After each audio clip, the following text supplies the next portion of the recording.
Eu já ouvi tanta coisa desde ontem sobre Jnana Yoga que eu acho que pouca coisa eu teria que falar. Mas como a yoga é um caminho que nos proporciona a transcendência, nós precisamos assim pensar que algum cuidado nós devemos tomar. Ele faz com que nós desenvolvamos uma série de capacidades, de poderes, essa coisa toda. Então, vocês sabem que conhecimento é poder. E esse poder, se ele não for assim bem administrado, ele termina sendo prejudicial. É preciso que, geralmente, o Jnana Yoga, o estudante de Jnana Yoga, ele tem uma tendência à intelectualidade. Então, ele é racional, ele tem uma direção de pensamentos, e todas essas informações que agregam conhecimento vêm de fora. E o intelectual, geralmente, ele não tem assim uma afinidade com as coisas que vêm de dentro. Ele procura ser mais ligado à intelectualidade, aos conhecimentos. É claro que o intelectual, ele desenvolve também muito conhecimento e tem uma tendência a transcender. Mais dia, menos dia, é isso que vai acontecer. Mas nós somos assim duais, nós temos assim as coisas muito sim e não. Nós somos às vezes tendentes a uma certa vaidade porque conhecemos, se nós formos Gnandis Yogi. E essa vaidade, ela precisa entrar numa atividade rasa, tem que zerar. Então, vocês percebem que o yoga, ele precisa estar sempre vigilante, o estudante de yoga precisa estar sempre vigilante consigo próprio para se elevar nessa condição de conhecedor. Então, o que nós precisamos cuidar disso aí? Nós verificamos que a teosofia, a sociedade teosófica, ela é montada cheia de conhecimentos que nos faz, geralmente, desenvolver a Raja Yoga, né? Nós desenvolvemos com o conhecimento da teosofia em geral, nós desenvolvemos a Raja Yoga. E é uma coleção de yogas. Pelo menos as 4 yogas básicas, elas formam a Raja Yoga, que é o motivo da sociedade teosófica. Aliás, nós temos que render uma homenagem aos formadores da sociedade teosófica que, trazendo conhecimentos de todos os cantos do universo, em toda a história dos místicos, dos extraordinários mestres de sabedoria que passaram pela Terra, os nossos anteriores mestres, né? Formaram assim com uma sabedoria todo esse conhecimento que nos transcende naturalmente. Certamente, se nós pegarmos aqui e ali alguns conhecimentos, nós vamos acelerar esse conhecimento, acelerar a evolução, e esse aceleramento vai proporcionar uma série de coisas. E essa filosofia yoga, que também é uma ciência, ela, para ser levada a cabo, é necessário algumas técnicas que ela mesma, durante os seus estudos, a gente vai percebendo. Por exemplo, nós precisamos ter assim uma capacidade, usando os 8 caminhos, né, os 8 passos, nós precisamos ter uma capacidade de não sermos violentos, de atingirmos uma capacidade de sermos fraternos. Ela precisa que nós sejamos fraternos, porque se nós não formos fraternos, nós vamos estar disputando a nossa existência com a existência dos nossos irmãos. E eu digo irmãos que vai além dessa nossa irmandade que nós temos aqui, que essa é fácil. Nós somos todos teósofos. Aqui é uma facilidade ser irmãos e termos essa confiança. Mas nós precisamos ir além. Nós precisamos ter essa fraternidade para toda a humanidade. Nós temos que ser assim uma espécie de sol que não divisa a qualidade, o estágio de conduta das pessoas. Sejam elas o que for, nós temos que ser fraternos.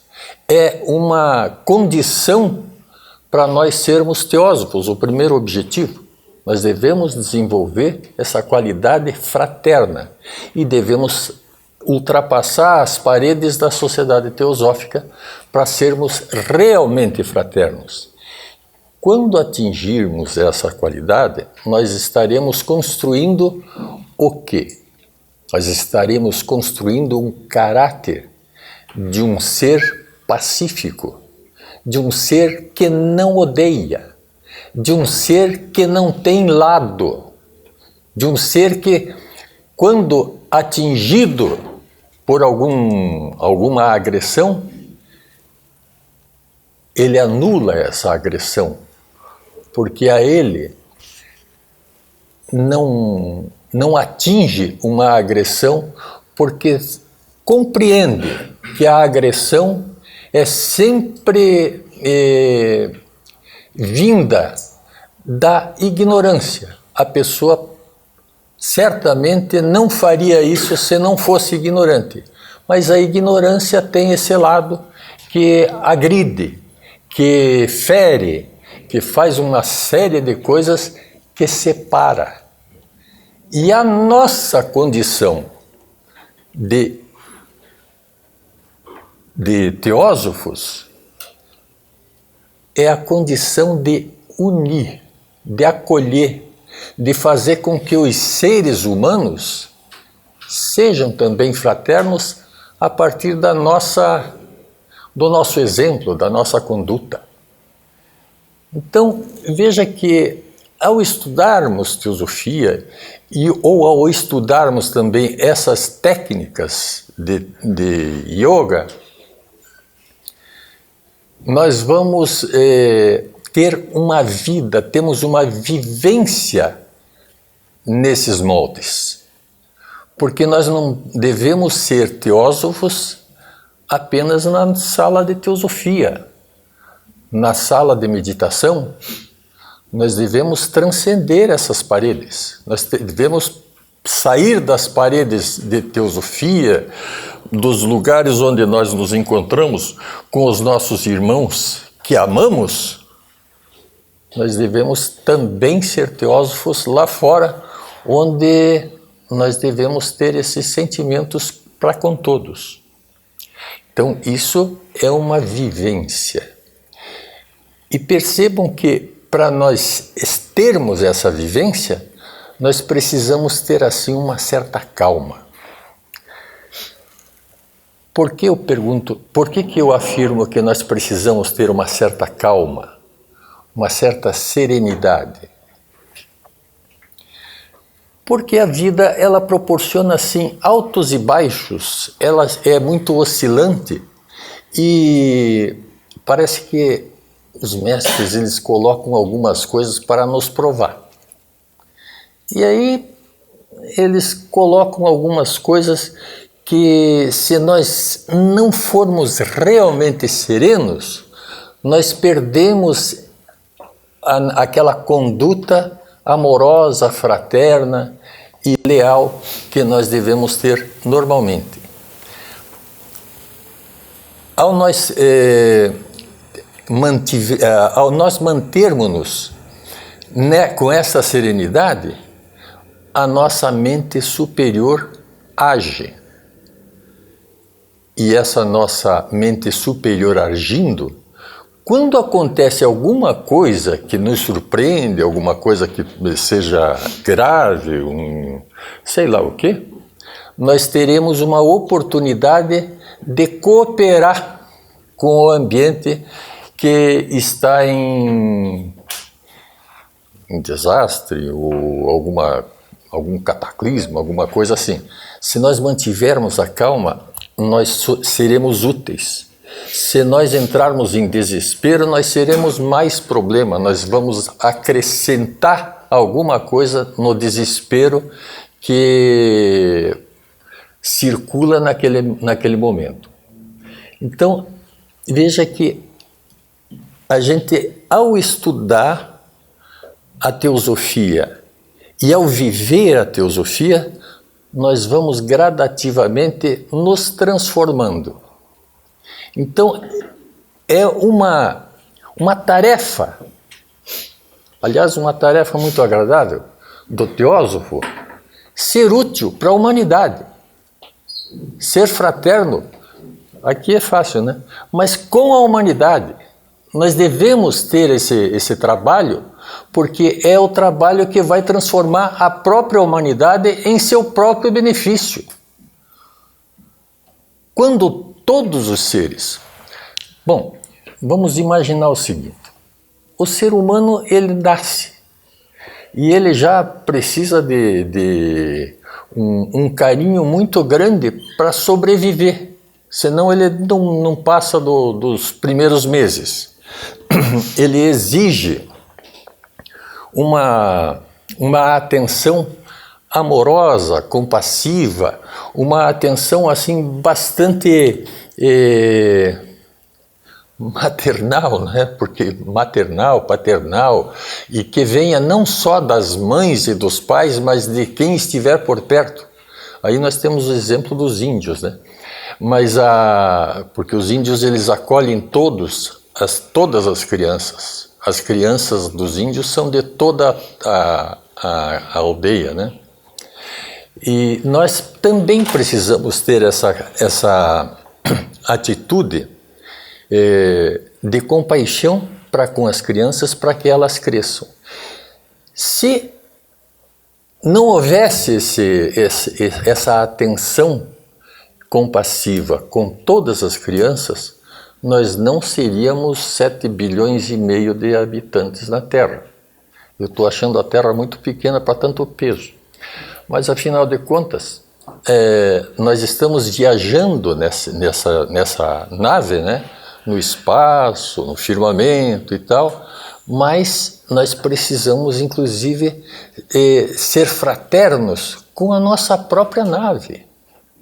Nós precisamos atender às necessidades que a Terra tem para que ela nos mantenha vivos, para que ela nos proporcione um correr de águas, para que ela nos proporcione um sol ameno, para que ela nos proporcione uma alimentação saudável. Então nós precisamos ser fraternos com todos os seres que transcendam a nossa própria vivência humana. E os cuidados que nós devemos ter com esses problemas aí de desenvolver o conhecimento de yoga, são os cuidados que nós temos que ter com o outro, mas principalmente com a nossa mente. A nossa mente deve ser limpa e nós devemos desenvolver a capacidade de nos humildar. Quando nós formos realmente humildes, tivermos a condição de ter essa certeza, essa vida humilde, sem que nós tenhamos assim, geralmente a gente desenvolve qualidades, mas sempre temos uma semente negativa que, se deixarmos, ela floresce, né? Aquela erva tiririca que sempre está nos torrões e ela vinga, né? Então essas coisas assim a gente deve cuidar para que ela não nos traia. Então nós devemos sempre estar em vigia. Tem uns ensinamentos que nem só na própria yoga a gente aproveita.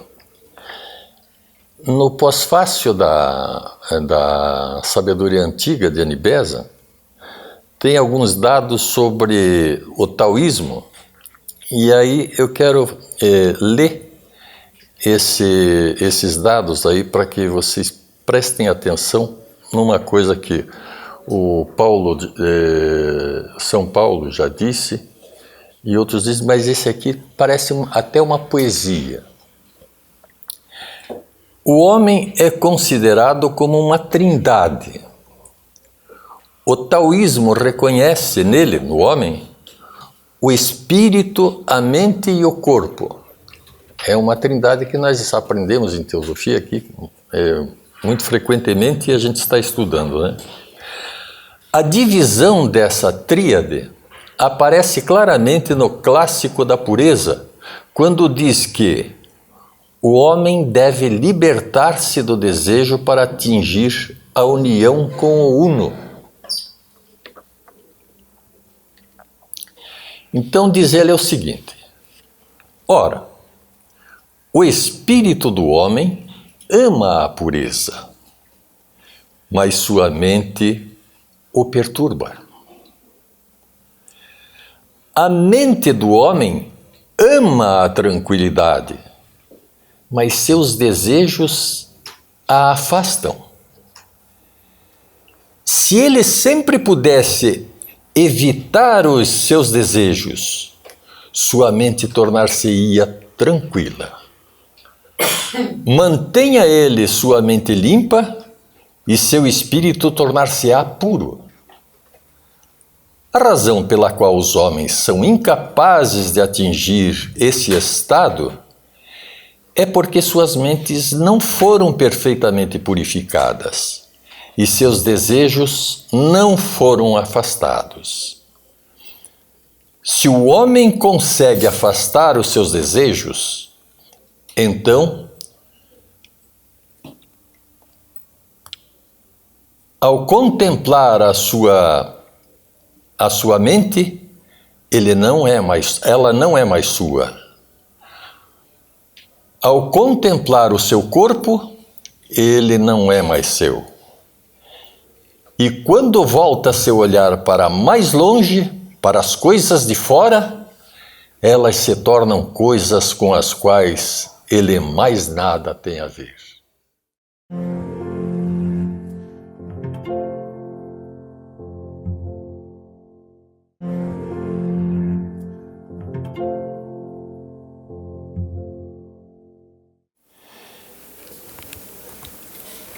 Veja que essa tríade, né? Nós temos aqui o corpo superior, aquela tríade superior, né? E temos o quaternário. E tem uma ligação ali entre o corpo inferior e o espírito, que é a mente. E isso se faz dessa maneira aqui, ó. Será que dá para ver? Aqui nós temos o Atman. Aqui nós temos os nossos sentidos, né? Aqui nós temos Prithvi, a terra, que comanda o tato. Nós temos Vayu, o ar, que comanda o olfato. Jala, a água, comanda o paladar. Tejas, o Agni, fogo, comanda a visão. E a caixa, que é o éter 1, comanda a mente búdica. Então, se nós fizermos essa posição aqui, nós temos o Atma e esses 7 corpos ligados por esses sentidos. E esses sentidos, eles se ligam ao Atman pela mente. E essa transmissão, ela acarreta um acúmulo de informações que a mente retém. E a mente retém, e a mente retém. Então, às vezes, nós pensamos que a mente, ao invés de ser assim um útil e valiosíssimo instrumento para nós, que serve de veículo entre os sentidos e o nosso cérebro, nós pensamos que a mente é mais importante que nós mesmos. Então, até é possível aceitar isso, porque o pensamento e a mente a gente acha que é uma coisa só, né? Mas a mente, quando a gente estuda yoga, a gente é estimulado, lá no segundo sutra, ele diz que a mente deve ser esvaziada, né? Então, quando a mente deve ser esvaziada, não seria bem esvaziada, ela deveria ser limpa. Ela deveria não ter entulhos, porque a mente, ela praticamente é um duto que está cheia de gordura ou de informações, coisas assim, que impede que ela que ela facilite essas ligações. E essas ligações da mente, ela não vai só até o cérebro, que é o nosso cérebro intelectual. Se ela for limpa, ela vai para a mente superior, ela é um duto só, né? Só que a partir de uma certa coisa, a partir de um certo momento, se a pessoa for só intelectual, não passa para o búdico. Então ela precisa também ter alguma coisa de mística, ela precisa ter alguma coisa intuitiva, ela precisa ter alguma coisa de pressentimento desenvolvido. Então, veja que a gente pode praticar uma série de coisas com alguma simplicidade, mas essas coisas que nós estamos falando aqui são conhecimentos que vão enriquecer a nossa Gnana Yoga. Nós estamos falando coisas que é do dia a dia e que nós estamos conhecendo coisas, enriquecendo o nosso conhecimento, enriquecendo a nossa Gnana Yoga. Não é verdade? Então, eu estou tendo uma pretensão de fazer com que a gente compreenda a Gnana Yoga pela prática. E geralmente a gente aprende Gnana Yoga pela teoria. Mas como a yoga ela é para ser praticada, eu acho que aí a gente tem uma facilidade maior de compreensão. Que o grande segredo para nós sermos yogis é compreender o que é o yoga. Notem que nós temos assim o nosso conhecimento físico, material, ele é mais ou menos direcionado, ele é racional. Então, o que nós vemos aqui é um livro, não é? Mas se nós prestarmos atenção, já que nós somos estudantes de ocultismo e, portanto, nós somos estudamos ciência oculta, nós somos ocultistas. Então, quando nós vemos alguma coisa objetiva, nós também vamos além. Nós procuramos enxergar as coisas subjetivas que aqui existem. Então, quando nós estivermos olhando além, quando nós estivermos desenvolvendo a percepção, aí nós estamos elevando a nossa capacidade de perceber. E hoje nós vamos ter aqui uma coisa muito interessante, que é uma violinista exímia aí, que é uma irmãzinha fabulosa.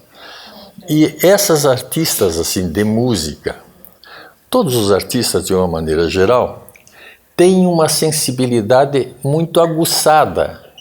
Então elas percebem, os artistas percebem alguma coisa mais profundamente. Os artistas têm uma percepção que vai lá no seu âmago, que vai no seu coração, né?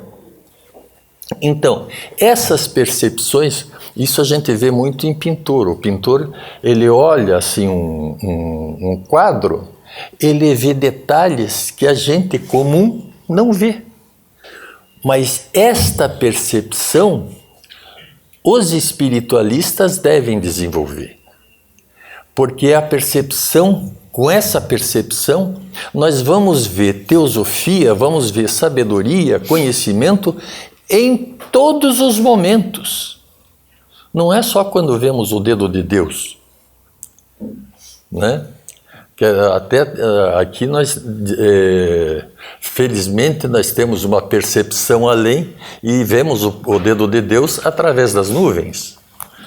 Porque geralmente a mão que está contendo esse dedo está geralmente ou no bolso ou num manto de nevoeiro, né? Bem,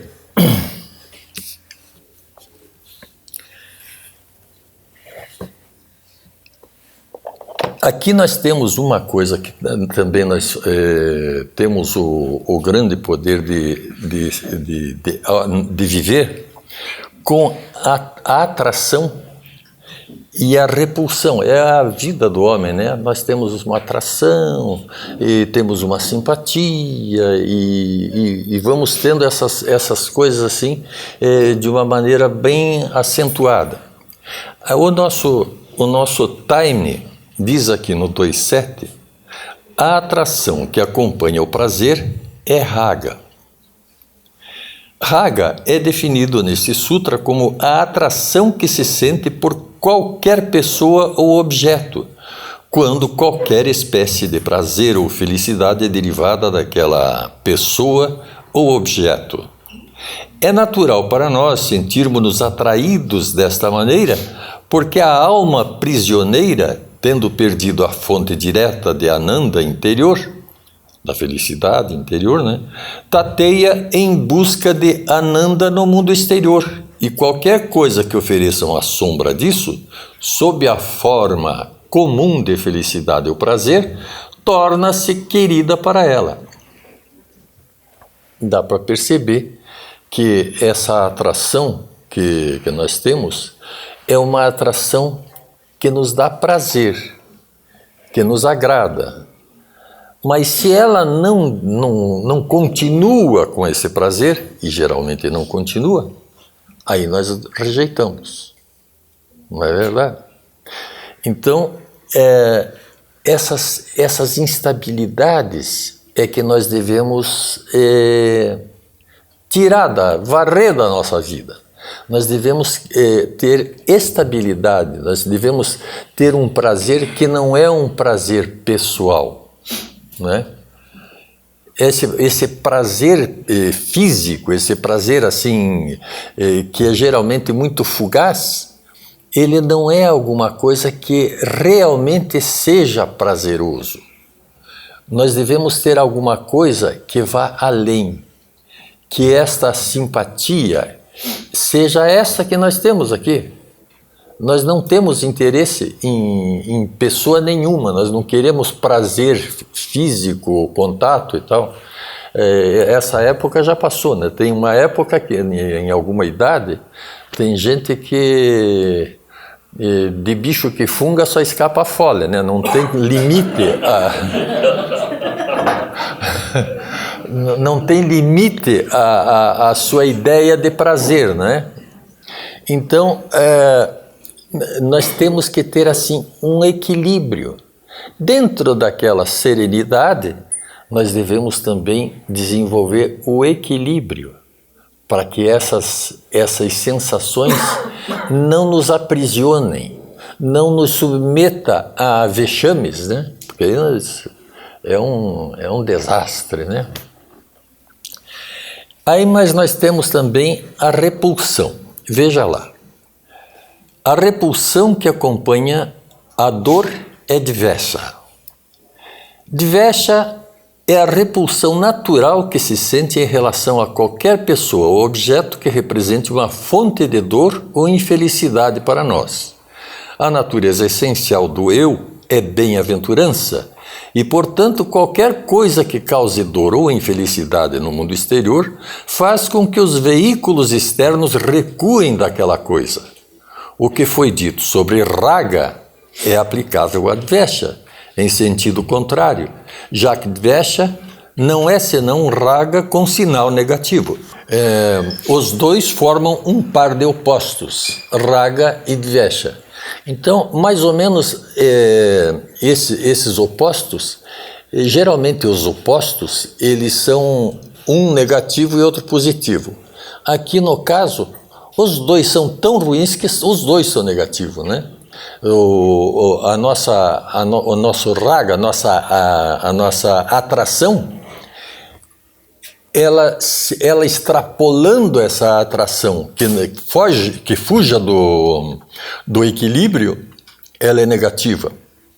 E a dvesha, que é a repulsão, ela é negativa porque nós repudiamos a dor, né? Nós repudiamos o sofrimento, nós repudiamos o desagradável. As coisas para nós, para serem boas, tem que estar dentro daquela área de conforto, de agradabilidade, né? Então, nós temos assim que ter assim um cuidado assim especial com essas coisas naturais que acontecem com a gente em qualquer momento, no nosso relacionamento com qualquer pessoa, no nosso relacionamento com pessoas estranhas ou com pessoas da família. Então, a nossa conduta, o nosso equilíbrio, a nossa serenidade, ela tem que permanecer.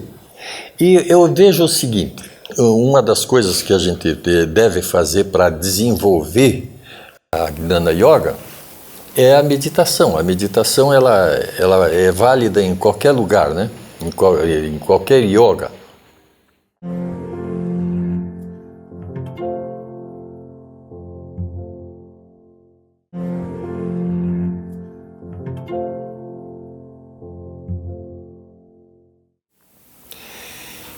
E na meditação, quando você atinge um ponto ideal da meditação, você alcança essa serenidade que nós precisamos ter.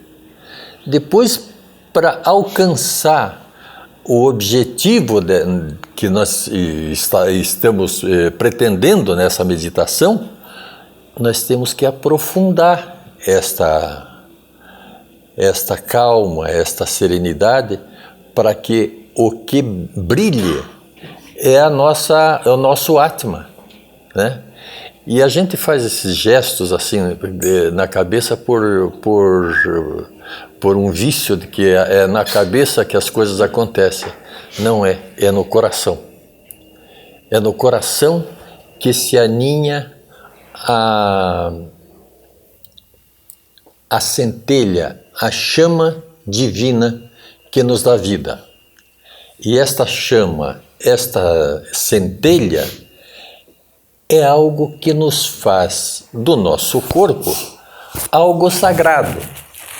Então, o conhecimento, a yoga, a Gnana Yoga, exige que esse corpo ele seja tratado de uma forma sagrada. Ele precisa de uma higiene, não só higiene de banho, higiene de dentes, etc., mas é uma higiene de alimento. A alimentação precisa ser pura. Por que eu digo isso? Porque o Atma, ele só vai se iluminar, a exemplo do Senhor Buda, se a purificação for perfeita. Enquanto não houver essa iluminação, nós precisamos cuidar do nosso sagrado, do nosso templo, porque esse templo, ele abriga uma divindade. E é por isso que quando...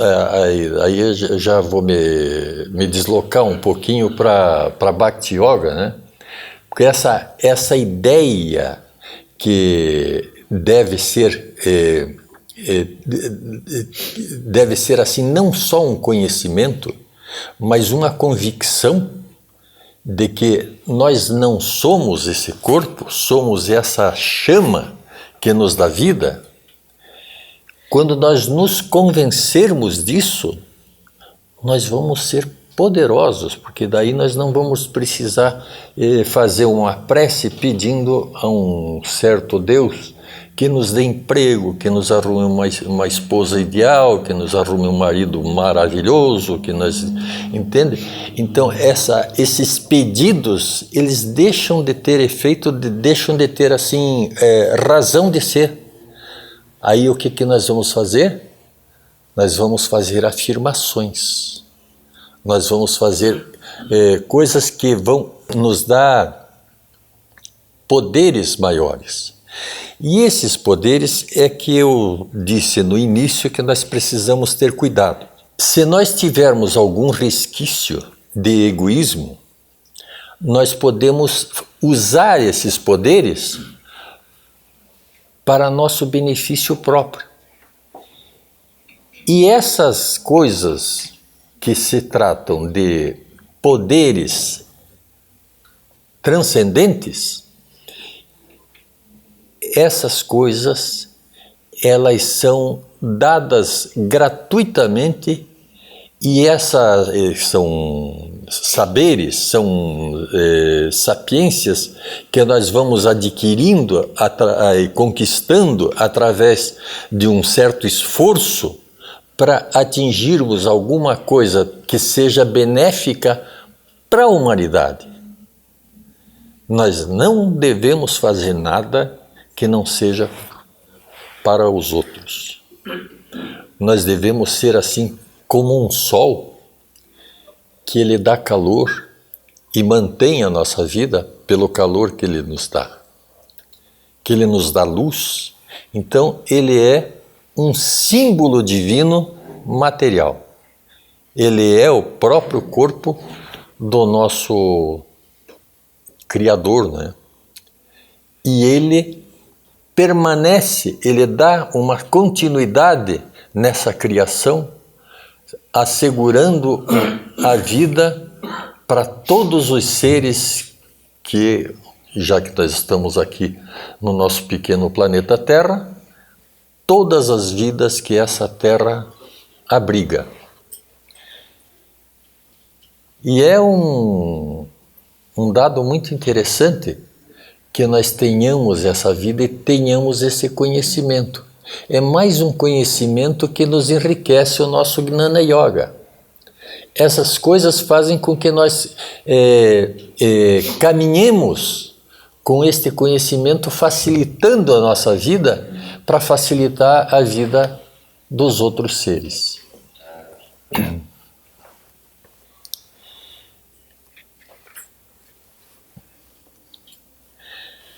Depois nós vamos ter aqui no 2.9 o abniveja.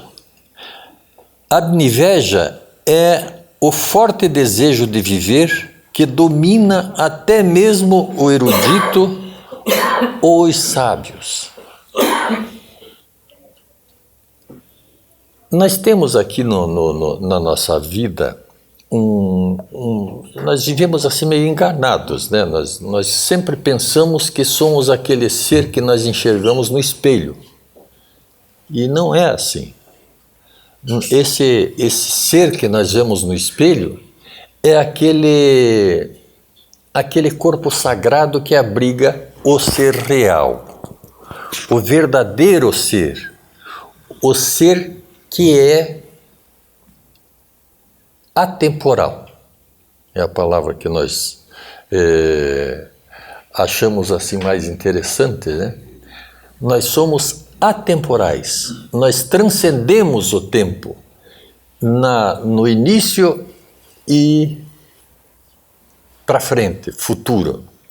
Então, essa atemporalidade faz com que esse Atman, ele tenha uma vida eterna. E de vez em quando ele dá uma descida na Terra para ter um curso de 60 anos, de 50 anos, de 70 anos. Alguns são péssimos estudantes, têm que viver mais de 80, né? Que é uma coisa que é o meu caso. Então,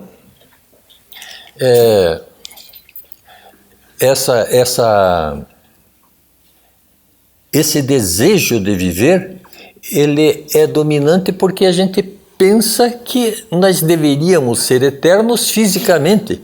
E até tem umas pessoas assim muito sábias e que têm algum dinheiro e contrata lá uns frigoríficos lá e se colocam lá para viver 30 ou 40 ou 100 anos.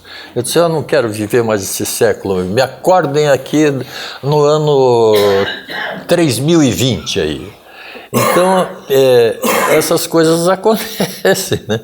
Mas é que eles não conhecem esses dados assim, como é o caso do nosso tal, não é o caso da nossa tríade superior, inferior, essas coisas que nós conhecemos e que para nós se torna coisa corriqueira, né? E aí quando a gente ouve uma notícia assim, olha, o fulano de tal, dono de 125 bilhões de dólares, ele comprou um frigorífico lá para viver 100 anos dormindo no gelo. Até se pelo menos tivesse um cobertorzinho para não ser tão... né? Mas é interessante isso aí. Mas diz o seguinte, o último derivado de avidya é chamado abnivesha. Em geral, é traduzido como desejo pela vida ou vontade de viver, que todo ser humano, de fato, toda criatura viva, quer continuar a viver, e é sem dúvida uma verdade com a qual todos estamos familiarizados. Todos devem viver, né? Eu é mórbido, não devo contar? Nós temos uma irmã teósofa, lá em Curitiba, que ela entrou na Sociedade Teosófica em 1962. E ela é uma pessoa, ela e o marido entraram na mesma época, em 1962. Ela tem 90 e poucos anos lá, 92, 94. Essa senhora, essa irmã, ela é muito querida e ela é um ser assim que estuda a teosofia, vive a teosofia. Ela tem até os exercícios dela de Maharishi. Ela é fantástica. Ela então faz um trabalho assim e ela se transformou numa pessoa serena, numa pessoa muito calma e tal. O marido dela era um funcionário do Banco do Brasil e na época da Redentora ele foi transferido para Natal e faziam uns negócios com ele, perseguiam ele, fizeram negócio. Ele teve assim uns problemas tão graves que ele terminou ficando permanentemente com ele se encolheu, né? E esse encolhimento deixa ele só dentro de casa, só fica dentro de casa. Então essa senhora, há uns 10 anos, ela teve que fazer cirurgia dos 2 joelhos, porque não podia mais andar, está andando. E ela tem 2 filhos. Um filho mora na Austrália, tem neto lá, esse é teosofista também, é inteligente, um rapaz espetacular. Não é por ser só teosofista, ele é inteligente apesar de. Senão eu estou puxando muita brasa para nossa sardinha, né? E a filha deles morava com eles e administrava a vida deles. Eles moram num 17º andar de um edifício lá em Curitiba. E nós tivemos até tá uma fotografia desse casal, o Francisco e a Dorinha, junto com o Otávio e eu, nesse livro aí que está. E nós fomos lá conversar para ver se dava para pegar alguns dados, informações, e ela é rica de informações, ela tem, sei lá. E eu acho que 2 meses depois que nós fomos lá visitar, a moça se joga do 17º andar. Não, porque a mãe não é tão moça assim. E a filha também não é.